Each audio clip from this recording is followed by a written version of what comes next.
नमस्कार, जय जोहार। लॉकडाउन के इतने दिनों बाद भी किस तरीके से बदले हैं छत्तीसगढ़ के हालात और क्या है अभी छत्तीसगढ़ में हाल, आज यही जानेंगे का हाल है में।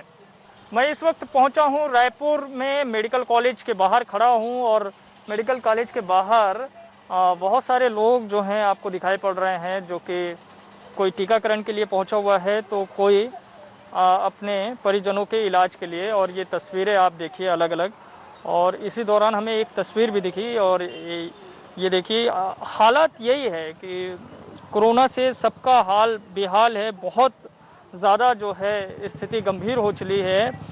हर कोशिश की जा रही है कि हर एक कोरोना पीड़ित को बचा लिया जाए, लेकिन बहुत ही मुश्किल हो चला है। और इस दुख की घड़ी को हम दिखा रहे हैं, लोगों को बता रहे हैं कि हकीकत है क्या इन दिनों छत्तीसगढ़ में। और परिजन हैं कुछ मेडिकल कॉलेज के बाहर, उनसे बातचीत करते हैं। आप किनको लेकर आए थे यहाँ? जी, मेरा जीजा जी जी। कब से एडमिट थे? 18 तारीख से एडमिट था और उनको आईसीयू की सख्त ज़रूरत थी, लेकिन यहाँ पे हमारे पास कोई जगह नहीं है, आईसीयू नहीं, वेंटिलेटर नहीं है करके पेशेंट को नॉर्मल में ऑक्सीजन में रखा गया था। और आज उसका कंडीशन क्रिटिकल हुआ और सूचना देने पर वो लोग कोई एक्शन नहीं लिए। पेशेंट को क्या होता है उनको उनसे कोई मतलब नहीं है, ऐसा उनका कहना था। तो मतलब उनको आईसीयू में भी शिफ्ट नहीं किया गया? नहीं, आईसीयू में शिफ्ट नहीं किए। हम लोग बहुत प्रेशर दिए, बोला गया, लेकिन वो बोले बेड नहीं है, यहाँ पे बेड नहीं है तो हम क्या कर सकते हैं, ऐसा करके ऐसा उसने बोला। उसके कुछ समय बाद उसका डेथ हो गया। और जो रो रही हैं वो कौन है? उनकी माँ है? वो मेरी दीदी है। अच्छा, दीदी है जी, उनकी पत्नी है जी। और जिनका निधन हुआ है उनका क्या नाम है? हेमंत साहू। तो हेमंत साहू जो कि 39 वर्ष का था, उनका निधन हो गया है। और उनकी पत्नी जो है बिलख रही है क्योंकि बचा पाने में नाकाम रहे। और जो शिकायत है परिजनों की वो ये है कि उन्हें आईसीयू की सख्त आवश्यकता थी, लेकिन वो आईसीयू भी जो है नसीब नहीं हुआ उनका। आपका नाम क्या है? मेरा नाम दयालू राम साहू। अच्छा, से कहाँ से हैं सर आप? अशोका से। अच्छा, कितना दूर है रायपुर? 45-50 kilometre, Patan block. अच्छा, तो यहाँ आपको कितना जूझना पड़ा है आपको इलाज के लिए? मैं तो साथ में नहीं था सर। आज मैंने सुबह आया 3 बजे, करीब 3-4 बजे रात में, तो तड़प रहा था लड़का। और डॉक्टर लोगों को बोला, सिस्टर लोगों को, तो जो भी है इलाज तो कर रहे हैं, हमारे पास तो और कोई साधन नहीं है, ऐसा बोल दिया। उसके बाद फिर ज़्यादा परेशानी देखते हुए भी बोला तो हम क्या करेंगे, आईसीयू में तो जगह भी नहीं मिल रहा है, जगह होता तो कर देते, ऐसा कहते ही दम तोड़ दिया। तो हेमंत को कोई और बीमारी भी थी क्या? नहीं, बीमारी और नहीं थी कुछ। कोरोना से ही पीड़ित थे? हाँ, कोरोना पीड़ित। यहाँ आने के बाद हमको पता चला कोरोना पीड़ित है करके। और ये तो अभी लड़की खोला पंचायत का सरपंच है पाटन ब्लॉक से।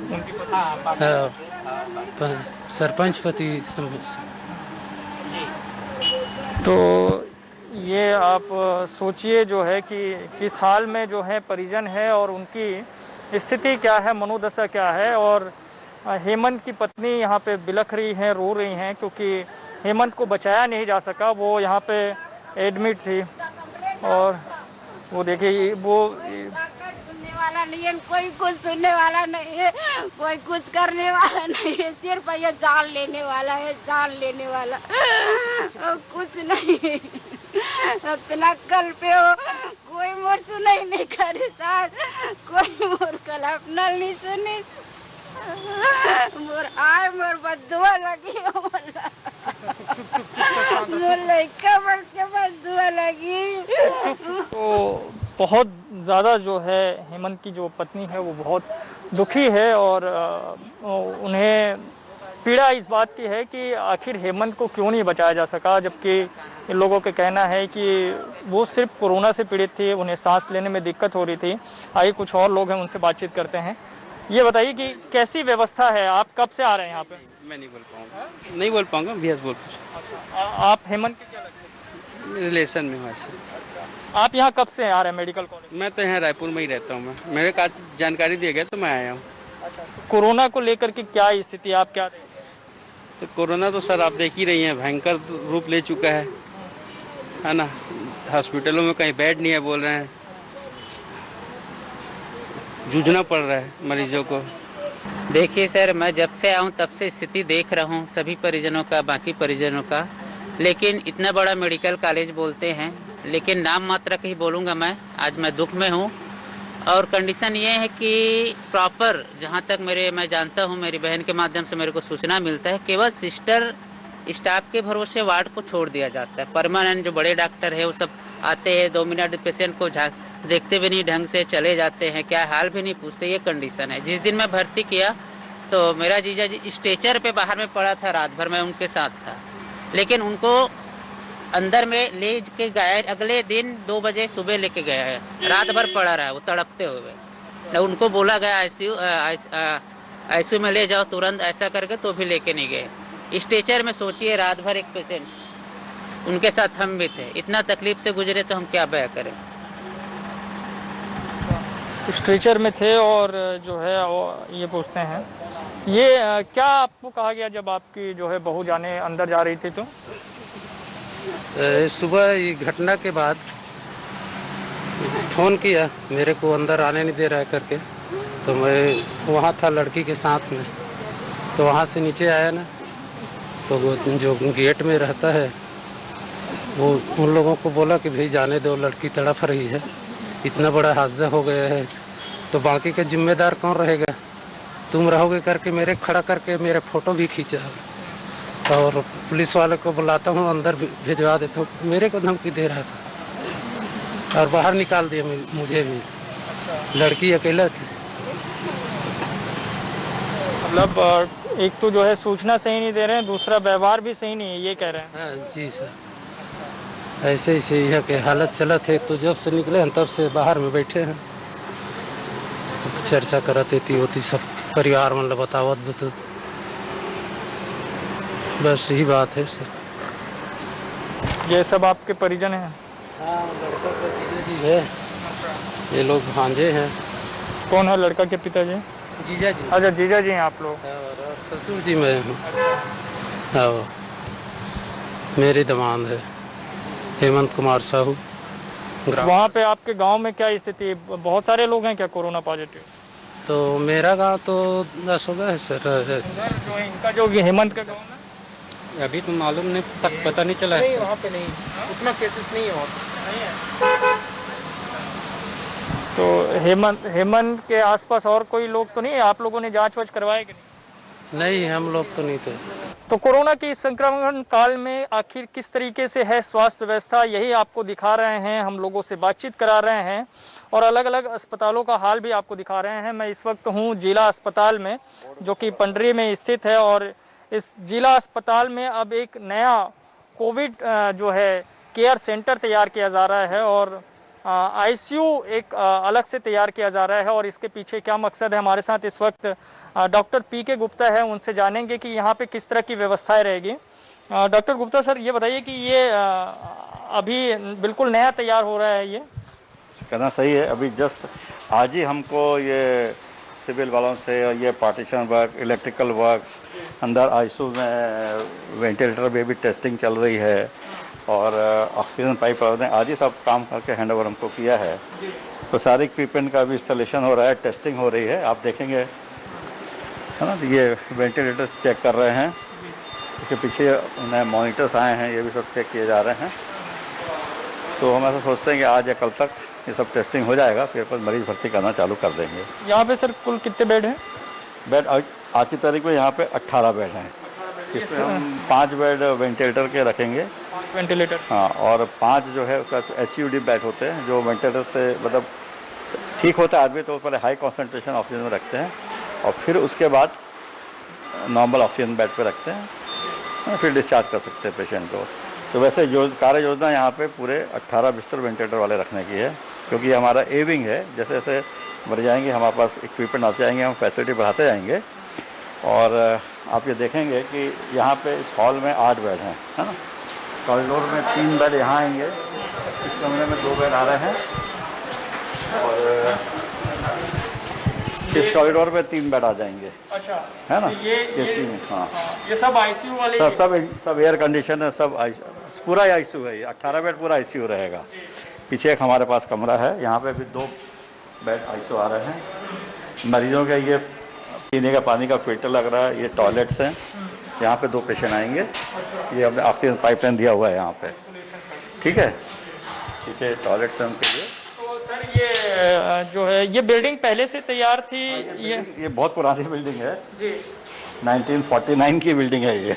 49 की बिल्डिंग है? हाँ, और उस समय जब ये मध्य प्रदेश में नहीं था, छत्तीसगढ़ तो था ही नहीं, मध्य प्रदेश में नहीं था उस समय, ये था CPN बरार बोलते हैं, सेंट्रल प्रोविंस बोलते हैं।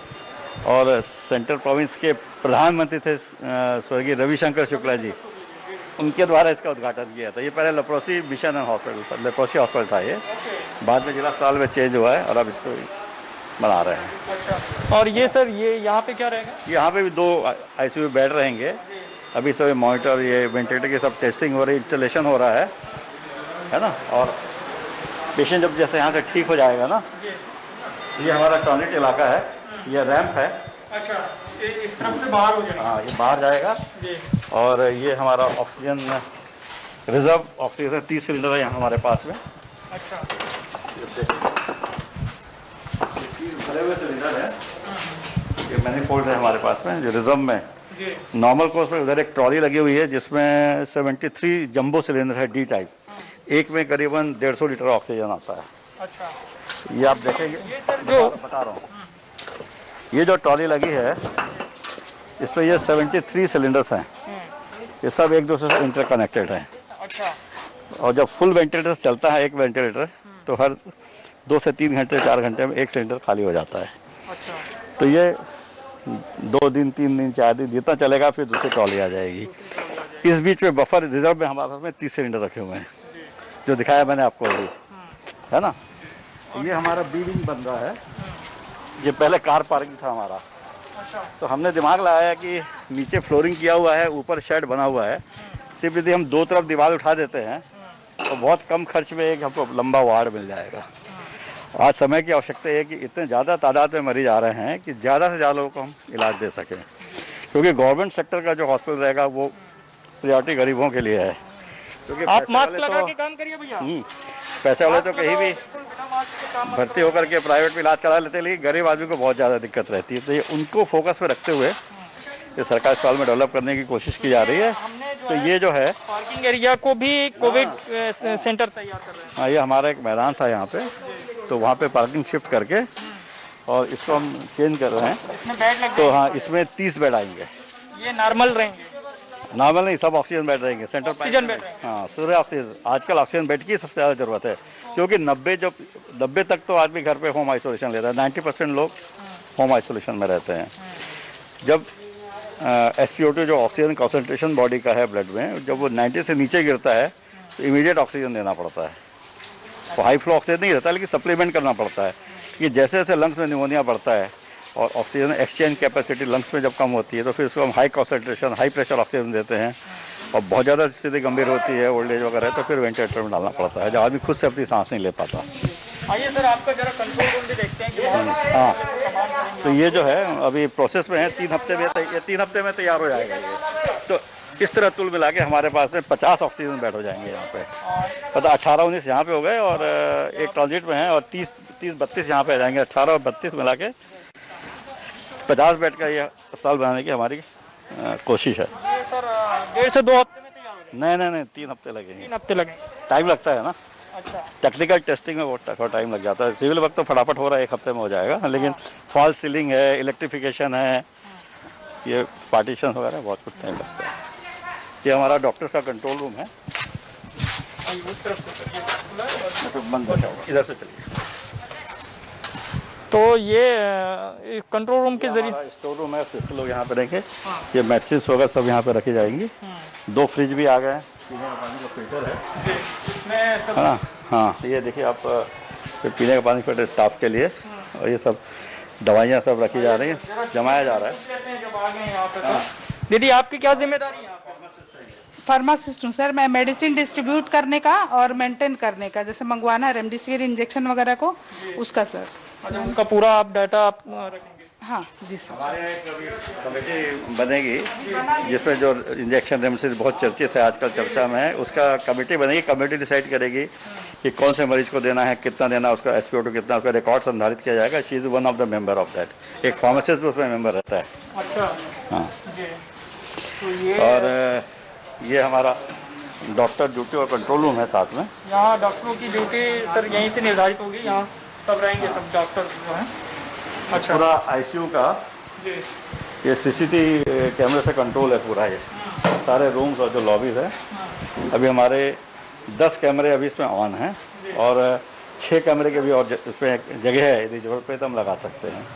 आप देखेंगे हाँ सर सब में है, सब में सबका कवर है, CCTV कवर है पूरा।